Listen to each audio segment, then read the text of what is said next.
Ég held að Ísland geti orðið fremst allra landa í ábyrgum fjárfestingum. Ég trúi því einlæglega.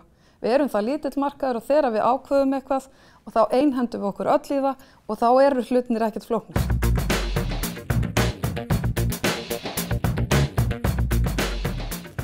Hvernig sköpum við betri heim? Heimsmarkmið Sameinuðu þjóðanna eru framkvæmdaáætlun fram til ársins 2030 í þágu mannkyns, jarðarinnar og hagsældar. Þau samanstanda af 17 markmiðum fyrir heiminn sem samþykkt voru af öllum aðildarríkjum Sameinuðu þjóðanna árið 2015. Þetta eru metnaðarfull markmið og krefjast skipulagðrar vinnu af hálfu alþjóðastofnana, ríkisstjórna, sveitarfélaga og atvinnulífs. Ísland hefur skuldbundið sig til þess að vinna skipulega að innleiðingu þessara markmiða og þar eru fyrirtæki ekki undanskilin. Mörg af framsýnni fyrirtækjum á Íslandi eru farin að skilgreina starfsemi sína út frá þessum markmiðum og þar hefur Landsbankinn verið í fararbroddi. Hann hefur meðal annars tekið viðmið ábyrga bankastarfsemi. Til þess að ræða heimsmarkmiðin höfum við fengið Hrefnu Ösp Sigfinnsdóttur sem framkvæmdastjóri markaða hjá Landsbankanum. Hrefna jafnframt stjórnarformaður Iceland Safe en það eru samtök ábyrgar fjárfestingar á Íslandi.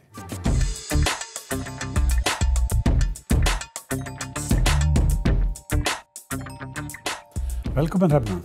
Takk hérlega. Þú ert framkvæmdastjóri markaða hjá Landsbankanum. Hvað gerirðu þar? Jú, ég hef verið hjá Landsbankanum frá árinu 2010 og allan tíman í framkvæmdastjórn. Ég stýri sviði sem við köllum markaðir en þar bjóðum við upp á svona alhliða eignastýringaþjónustu fyrir einstaklinga, fagfjárfesta og fyrirtæki. Við bjóðum einnig upp á markaðsviðskipti sem eru sem sagt viðskipti með verðbréf í kauphöll, bæði hlutabréf og skuldabréf. Svo sjáum við viðskiptavakt fyrir fjölmarga útgefendur, þannig að við séum að tryggja að það sé hægt að komast inn og út úr eignaflokkum. Og svo erum við líka með fyrirtækjaráðgjöf, rekum við öfluga fyrirtækjaráðgjöf fyrir fyrirtæki. Hvað bankinn að gera í samfélagsábyrgð? Við höfum sett okkur mjög metnaðarfulla stefnu í samfélagsábyrgð, settum hana fram strax árið 2010 og ákváðum að virkja mjög stóran hóp í bankanum þannig að þetta yrði okkar stefna og við sáum náttúrulega mjög fljótt líka að umhverfisspor banka þau liggja náttúrulega fyrst og fremst í lánveitingum annars vegar og fjárfestingum hins vegar fyrir hönd viðskiptavina. Þannig að það var reiða á að setja stefnuna niður í lánveitingar og það höfum við gert með atvinnugreinastefnum og höfum líka verið að bjóða upp á umhverfisvæn lán eins og til að mynda í sambandi við fjármögnun á bílum fyrir einstaklinga ef þeir eru umhverfisvænir. Og síðan það fjárfestingabanka megin og þar settum við okkur mjög metnaðarfulla stefnu varðandi ábyrga fjárfestingar en þá erum við að taka fleiri þætti heldur en við vorum vön þegar við tökum ákvörðun fjárfestingu. Það að segja að það verið að horfa til umhverfisþátta og það verið að horfa til samfélagsþátta, stjórnarhátta og félagslegra þátta hjá fyrirtækjunum sem fjárfest í. Það ekki bara verið að horfa á veltu og EBITDA og arðsemi, heldur þessu bætt við til þess að taka betri og upplýstari ákvarðanir til langstíma. Nú bankinn í samtökum ábyrga fjárfestingar. Getur sagt okkur aðeins frá þessum samtökum? Já. Við það kannski má eiginlega byrja þess innan frá í bankanum. Við ákváðum að setja okkur mjög metnaðarfulla stefnu varðandi ábyrga fjárfestingar á árinu 2013 og gengum til liðs við erlend samtök, alþjóðasamtök sem heita PRI.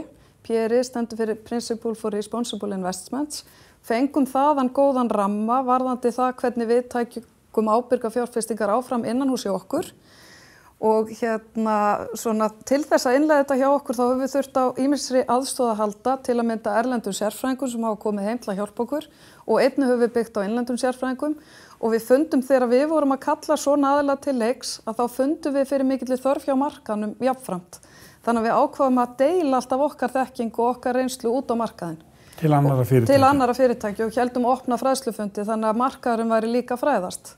Og vegna þess að við gerðum það og vegna samtala við fjölmarga aðila á markanum þá fundum við fyrir mikilli þörf að við markaðurinn tækjum okkur saman til þess að byggja þessa fræðslu upp sameiginlega. Það dýrt að allir sé að gera þetta í sínu horni. Markaðurinn heima virkilega þurfti þetta. Við sáum að við vorum eftirbátar til að mynda annarra Norðurlandaþjóða. Þannig að við fundum bara fyrir mikilli þörf á að stofna svona samtök. Við áttum góðar fyrirmyndir frá hinum Norðurlöndunum en við erum síðasta Norðurlandi til að stofna okkar eigin innanlandssamtök. Það voru Svíarnir sem voru fyrstir og svo hefur verið koll á kolli. Öll Norðurlöndin komið með samtök. Og við ákváðum að taka nokkra fundi á lykilaðila á markanum og beina þessu fyrst og fremst að fagfjárfestum til að byrja með. Og endum svo til stofnfundar og það voru 28 aðilar sem að við horfðum á sem mögulega stofnaðila. Það voru 23 sem að ákveða að vera með strax í byrjun, en í dag eru við 27. Þannig að það er allur stofnana fjárfestamarkaðurinn hérna á Íslandi orðin aðili að samtökun. Er ekki arðsemi bara megin hlutverk banka? Nákvæmlega, arðsemi er lykilhlutverk banka og það er akkurat þessuna sem við höfum lagt mikla áherslu á samfélagsábyrgðina. Því rannsóknir sýna að fyrirtæki sem að hafa innleitt samfélagsábyrgð með góðum og markvissum hætti og eru jafnvel reituð af erlendum reitunaraðilum sem að sýna að þau eru með góða einkunn í þessum þáttum, þau hafa mjög jákvæðna fylgni varðandi verð á markaði. Þannig að það er jákvæð fylgni þarna á milli. Þannig að fyrirtæki sem taka þetta þétt og vel, þau eru arðsamari til lengri tíma litið samkvæmt öllum þessum rannsóknum sem hafa verið birtar. Tölum að þessu heimsmarkmið Sameinuðu þjóðanna. Já. Hvað eru heimsmarkmiðin? Heimsmarkmiðin eru metnaðarfyllsta aðgerðaráætlun sem hefur verið sett fram í heiminum að mínu mati, sett fram af Sameinuðu þjóðunum, gríðarlega metnaðarfull markmið til þess að tryggja að það verði engin fátækt í heiminum, ekkert hungur, gott atvinnustig, jafnrétti og við förum vel með auðlindir og verðum sjálfbær til langstíma. Ég tek eftir því að ríkisstjórnin og sveitarfélög eru að vinna áætlanir samkvæmt heimsmarkmiðum Sameinuðu þjóðanna. En það er kannski minna fjallað það hvað fyrirtækin eru að gera. Framsýnustu eða öflugustu fyrirtæki landsins eru að setja sér markmið og vinna samkvæmt samþykkt með heimsmarkmiðum Sameinuðu þjóðanna. Af hverju eiga fyrirtæki að vinna samkvæmt þessum markmiðum? Já, nú heimsmarkmiðin, þetta er stærsta aðgerðaráætlun sem hefur verið sett fram í heiminum og nú hefur ríkisstjórn Íslands ákveðið að taka þátt og hefur skuldbundið sig til að ná markmiðunum árið 2030 og þau eru að fletta þetta inn í allt sitt starf, inn í stefnu ríkisins og inn í aðgerðaráætlanir og þau mun ekki ná þessum markmiðum öðruvísin að allir taki sig saman og þá er ég að tala ríkið, fyrirtækin og almenning. Við þurfum öll að einhenda okkur í að ná þessum markmiðum. Og þess vegna verða fyrirtækin að tengja sig við heimsmarkmiðin og er að gera það núna í ríkum mæli. Flest stóru fyrirtækin heima eiga orðið ágæta sögu innleiðingu á samfélagsábyrgð og þau eru einmitt núna mörg að taka þessa stefnu, endurskoðana og tengja hana við ákveðin markmið til þess að ná enn meiri einbeitingu og enn betri árangri.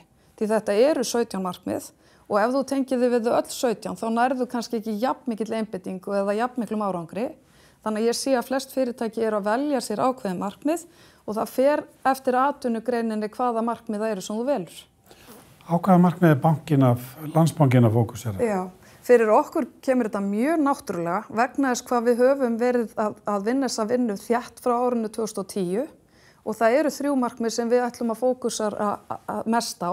Það er markmið jafnrétti kynjanna, það er markmiðið að tryggja gott atvinnustig og góðan hagvöxt og það er markmið ábyrga neyslu og ábyrga framleiðslu.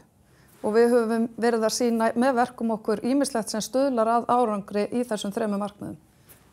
Til að mynda í jafnréttinu, þar höfum við lagt mikla áherslu á að reka góða jafnréttisstefnu inn í banka og að borga jöfn laun fyrir það hvort þú ert kall eða kona. Og hlutum við mitt núna nýlega vottun á það verkefni að við erum að greiða jöfn laun og ætlum að sjálfsögðu að halda því áfram. Eins þá höfum við nýlega gengið til samstarfs við Capacent og erum komin í svo kallað jafnréttis vísaverkefni en þar erum við að fá ansi góð hjálpartæki til þess að taka jafnréttismálin ennþá betur áfram og jafna til að mynda hlut kalla á kvenna í stjórnunarstörfum hjá bankanum og höfum sett okkur þar góð markmið til næstu ára. Finnur mun á kynslóðum, er yngra fólki móttækilegra eða hvað getur þú sagt okkur það?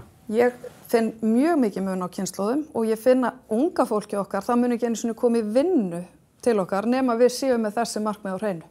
Og eins munum við ekki versla við okkur nema við tökum þessi markmið mjög þétt.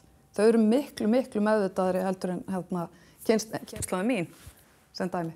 Það þarf að mennta eldra fólki hvað þetta er. Hverjir eru áskoranirnar við svona innleiðingu? Svona eftir á þegar ég horfið tilbaka þá hefði ég þurft að taka menntunina betur og þéttar. Ég hefði þurft að mennta fólki mitt fyrr í ferlinu. Vegna þess að það er verið að kenna fólki að horfa á aðeins ný tæki og tólf eins og í fjárfestingum. Því að við sem að stundum fjárfestingar við erum vön að vera að horfa á veltutölur og EBITDA-tölur og hagnað og arðsemi, en við erum ekki vön að vera að horfa til umhverfisþátta eða sérstaklega stjórnarhátta eða félagslegra þátta þegar við tökum þessar ákvarðanir. Þannig að þarna ertu að taka fleiri tæki og tól inn í tækjasetti þegar þú ákveður að fara inn í fjárfestingu. Og það þurfti ákveðna menntun til þess að allir sæju tilganginn. Og í dag höfum við gert þetta nokkuð þétt því við erum búin að mennta alla sjóðstjóra bankans, bæði inn í banka og líka í dótturfélaginu okkur Landsbréfum. Þar hafa sjóðstjórarnir farið í gegnum nokkuð þétt nám hjá þessum erlendu samtökum, PRI, við höfum nýlokið því. Og ég vildi að þið gert það fyrr. Hvar verður þetta starfið til 10 ár? Þetta eru háleit markmið. Já. Þau eru mjög háleit. Mér langar til þess að byrja á að svara spurningunni bara fyrir okkur hérna á Íslandi. Ég finn alveg gríðarlega mikil kaflaskil hérna heima. Mér finnst almenningur vera að skilja þörfina miklu betur heldur en við höfum áður séð. Og ég finn líka eins og í mínum geira að skilningurinn orðin miklu meiri og betri. Þannig að ég held að Ísland geti orðið fremst allra landa í ábyrgum fjárfestingum. Ég trúi því einlæglega. Við erum það lítill markaður og þegar við ákveðum eitthvað og þá einhendum við okkur öll í það og þá eru hlutinir ekkert flóknir. En varðandi heiminn, þá er það miklu stærri spurning og eitthvað til þess að hafa greiðlega miklar áhyggjur af. Og ég get ekki lofað því að eftir 10 ár sé þetta allt komið. Ég held að það verði ekki allt komið. En við verðum með betri heim? Já, hann verður skárri. Hann verður skárri. Kæra þakki fyrir komuna. Takk kærlega fyrir mig.